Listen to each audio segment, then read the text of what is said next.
And I remember like standing in the office of Washington Elementary in tears, just like streaming down my eyes. It's okay. I'm much better. That's not true. I just started crying. Next up! I almost lost my gum there. Next up, we have Webster.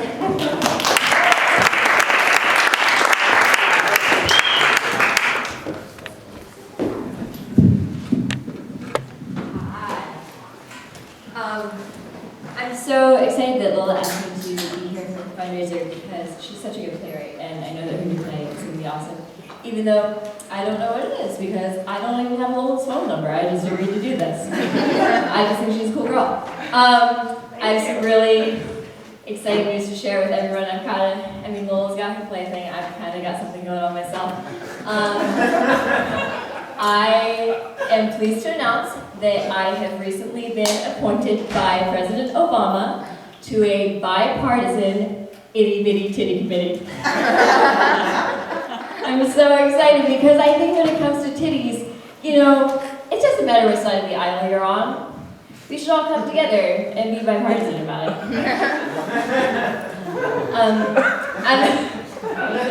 The worst opening. I have a clean joke for all of you. It's springtime, and I don't know who the first dandelion was that convinced humans that they could make a wish by blowing their seeds and spreading them everywhere, but all the other dandelions were like, hell yeah.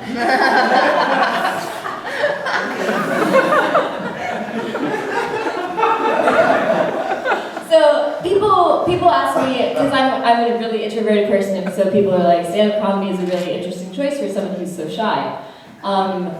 Which is true, because, just little things are just harder for an introvert than they are for an extrovert. Like, for instance, I'll be out at Target or at the thrift store or somewhere. I'll be hanging out, minding my own business. And this happens all the time. I'm just, keeping my head down, doing whatever it is I'm doing, and then, oh, look who it is. Here comes another person. It's like, really, dude? You gonna do this to me? You know I'm not trying to have any human interaction. Why would you do this? Sometimes I'll meet someone at a party, I'll meet a girl at a party, and I'll go home and I'll be like, yeah, that girl was really cool. She had a lot going on. She was funny and smart, and I really like the sound of that art project she was working on. I hope I never see her again as long as I live. I wish her all the best, but I'd rather die than run into her.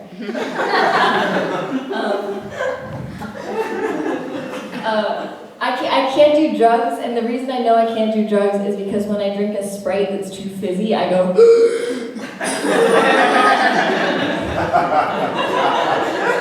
and that's how I know I just would not make it in the drug world. I'm a really big fan of hip-hop. Any hip-hop fans here? Thank you. That maybe I was all alone. That would be terrible.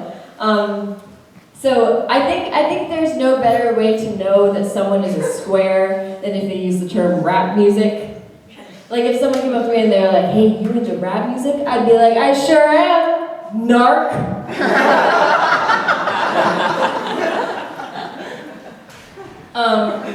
I think if you're friends with a rapper, you're probably always a little bit terrified to leave them a voicemail because there's like a 75% chance it's going to end up as a skit on their next album.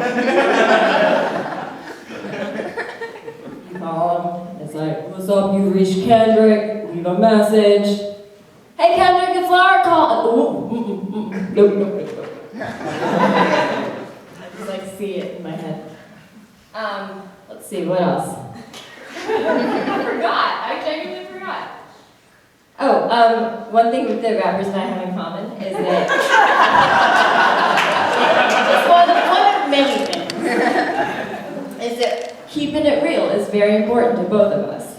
If you know me, you know that against all odds, I try to keep it real, and I usually succeed. But I wish more people would keep it real, and the number one place where people do not keep it real, you know what I'm talking about, it's Facebook. So sometimes you'll see this status. Hey guys, I'm moving tomorrow. Does anyone want to help me move? I'll buy you pizza and beer. and it's like, just keep it real. Just be like, I'm willing to pay up to $6 for you to have the worst day of your life. Sometimes you'll see this status, it'll be like, great news guys, I just got accepted into grad school. And if they're keeping it real, they'd be like, great news guys, I've just entered into a pyramid scheme. Sometimes if you're friends with like your cousin or someone that you work with, you'll see being a stay-at-home mom is the hardest, most important job in the world.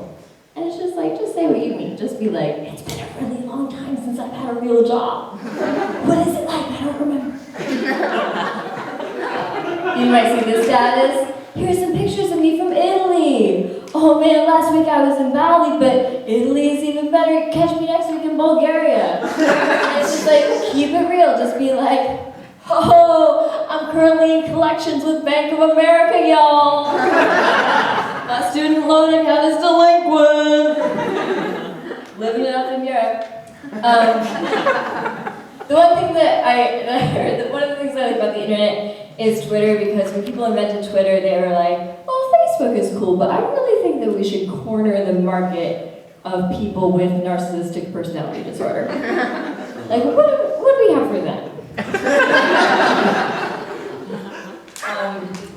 And for another really good thing about the internet and phones is emojis. So I'm wondering, when do you think the first emoji evidence is going to be entered into a murder trial? You know, the prosecutor will be like, ladies and gentlemen of the jury, let me draw your attention to Exhibit C. This is a text message sent from the defendant to the victim, 8:02 p.m., a mere 2 hours before the victim's body was found. It reads, and I quote, hey bitch, knife, pair of eyes, the letter U, gun, smiley face with X's for eyes, tonight, bump. And the defense lawyer jumps up and is like, objection, Your Honor, that is rebus writing. My client merely meant to say, hey bitch, knives to see you. Gonna get drunk tonight. You're the bomb. I feel like murder trials, as much as I do, you will love Law and Order, because in Law and Order, you know, you get the trial, you get the police work. And the thing I like the best about the police work is that everyone that the police go to interview could not care less that the detectives are going to come to them. They just carry right on with whatever they were doing. So in real life, if the detective came up to me, they'd be like, you Laura Webster? And I'd be like, yes. And they'd be like, mind if we ask you a few questions? And I'd be like, okay. And they'd be like, you friends with Mickey Freeland? And I'd be like, oh God, what happened to Mickey? That's not how it goes on the show. On the show, it goes like this.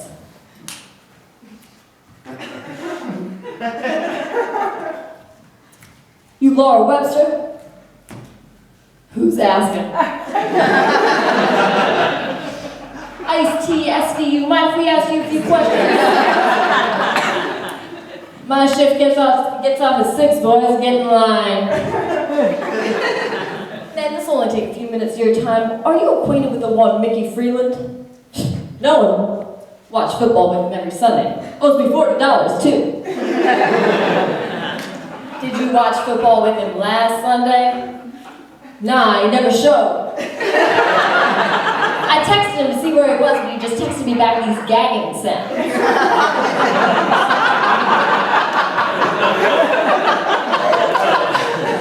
Man, we found Mickey hung upside down by his ankles with a bank account number carved into his chest. You wouldn't happen to know anything about that, would you? That sounds like Mickey, all right. He was always getting into all sorts of crazy shit. Did you happen to see Mickey with any strange or unusual characters? Yeah, as a matter of fact, I did. Last week he came in with a real squirrely looking dude, looked a lot like Sigourney Weaver's boss from Ghostbusters 2. I think he was also on the West Wing. I got his full I'll name a number if you need it. Now, are you boys gonna order something? Or are you gonna quit wasting my time? Choo-choo.